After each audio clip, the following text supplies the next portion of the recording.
Isa pa mga kabunyog na sinumpi na, si Attorney Michael Puwa. Sinumpi na rin. Nabasa ko yung sumpi na kay Michael Puwa eh. Ha? Sino ba si Michael Puwa? Si Michael Puwa ay dating Chief of Staff ni Sara Duterte. Ha? Dating Chief of Staff, dati siyang tagapagsalita ng ni VP Sara, itong si Puwa. Ngayon, bakit sinumpi na si Puwa? Sinumpi na ito, Michael Puwa. Yan, ito, nabasa ko. Subpina ad testificandum. You are hereby directed to appear before the Commission on Justice at the Committee on Justice on April 14, 2026, 10 a.m. To testify on matters relevant to your tenure as Chief of Staff of the Secretary of the Department of Education from 2022 to 2023, relating to the use and liquidation of confidential funds by the said department, and to submit the following documents. Document, Department of Education submissions to the Commission on Audit. Purpose, for the committee to be apprised of the documents submitted to the Commission on Audit relevant to the use and liquidation of confidential funds by the Department of Education. Yan. Yan mga kabunyuga. Kaya itong si Michael Puwa, Chief of Staff ni Sara sa Department of Education 2022 to 2023. Ngayon, itong si Puwa ay sinumpi na para dalhin yung mga dokumento na sinabmit nila sa Commission on Audit tungkol sa liquidation ng confidential funds ng DepEd. Actually dyan, isang malaking intriga dyan sa DepEd, alam nyo kung alin? Alam nyo kung alin mga kabunyog? Yung mayroong ilang milyon yun, malaki yun. May activity ang AFP para sa mga youth. Kumbaga yung AFP, mayroon silang activity. Alam nyo ba yon yung kwento na yon? Yung AFP may activity para sa youth. Malaking pagtitipon. Siyempre malaking nagastos. Malaking event. Ngayon, ang ginawa ng DepEd, pinalabas nila na yung confidential funds ni Sara ang ginastos doon. Kaya sa liquidation ng confidential funds ni Sara, yung attendance doon sa activity ng youth na inisponsoro ng AFP, yung mga liquidation doon, yung mga resibo, ginamit, linagay sa confidential funds para maliquidate. Kunwari, nagamit doon sa activity na yon o sa event ng youth ng na inisponsoro ng AFP, yung confidential funds ni Sara. Ay yun naman pala, hindi. Parang, pinalabas lang na yung event na yon ginastusan galing sa confidential funds ni Sara. 15 million. Tama si Senator Uyela. Leadership Summit ng Youth. Doon pa lang makita mo na yung makita mo na ngayon doon pa lang yung corruption, yung katiwalian. Bakit mo kiniklaim na yung pera ng confidential funds ng DepEd ginamit doon sa activity ng AFP? Ay ayon sa AFP, ang ginamit doon budget ng AFP, hindi naman galing sa DepEd. Doon pa lang huling-huli na. Isa yan sa itatanong diyan kay Puwa.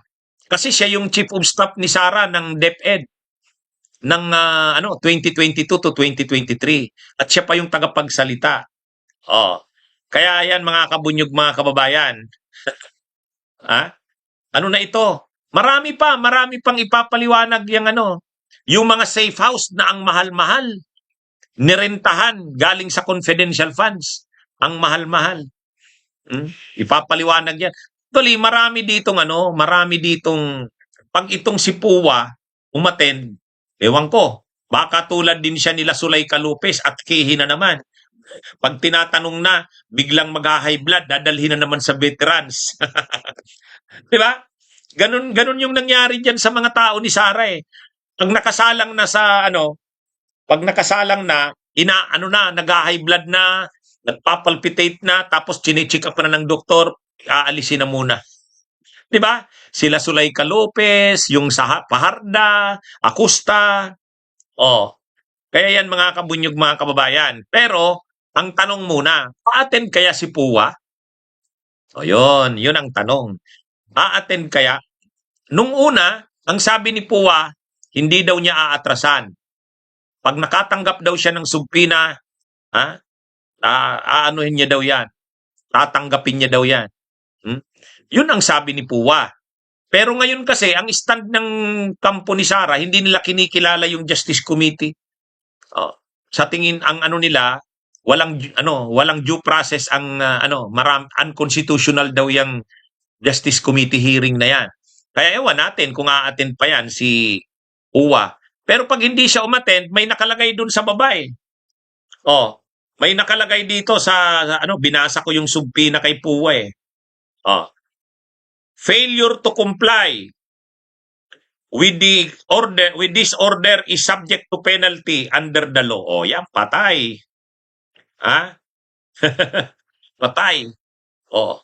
Ano ito? April 7, 2026. Nung isang araw. Kaya lang, ang pwedeng palusot na naman dito ni Puwa, pinadala kasi yung subpina sa Fortune, Narbasa, and Salazar. Baka sabihin na naman ni Puwa, hindi naman ako naka-receive eh. Pinadala kasi sa law office nila Fortune.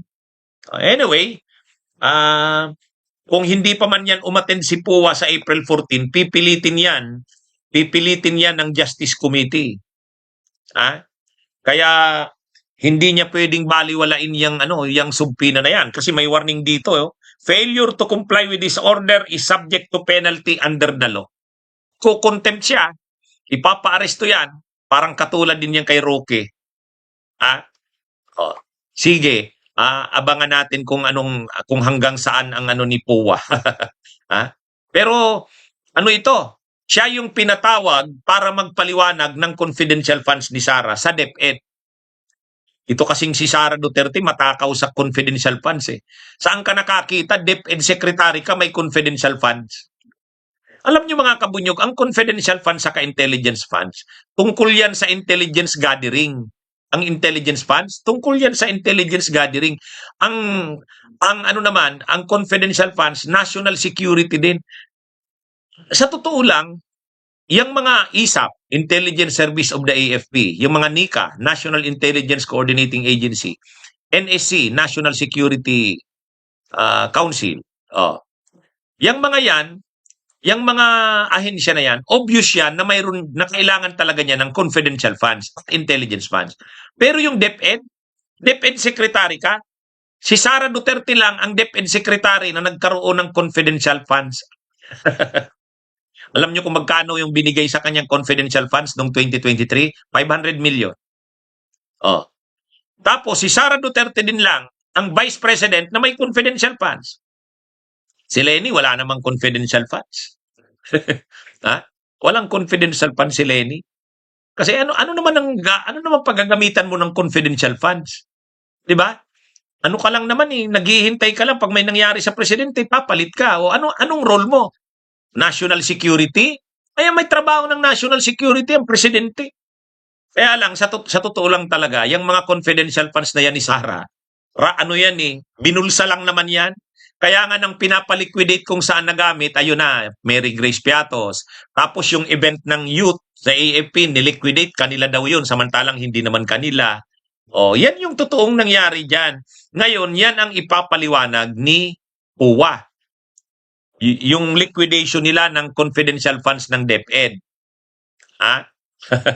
Ngayon, ewan natin kung a-attend itong si Puwa. Kasi sinumpi na siya eh. Pag hindi siya umattend, yan? Failure to comply with this order, sabi dito. Iko-contempt siya niyan. Bunyog, halikan na kasama ka. Bunyog, kapag buklod ay may pag-asa.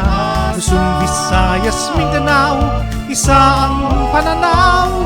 Sa bagong Pilipinas ang bunyog isisigaw. Bunyog, bunyog.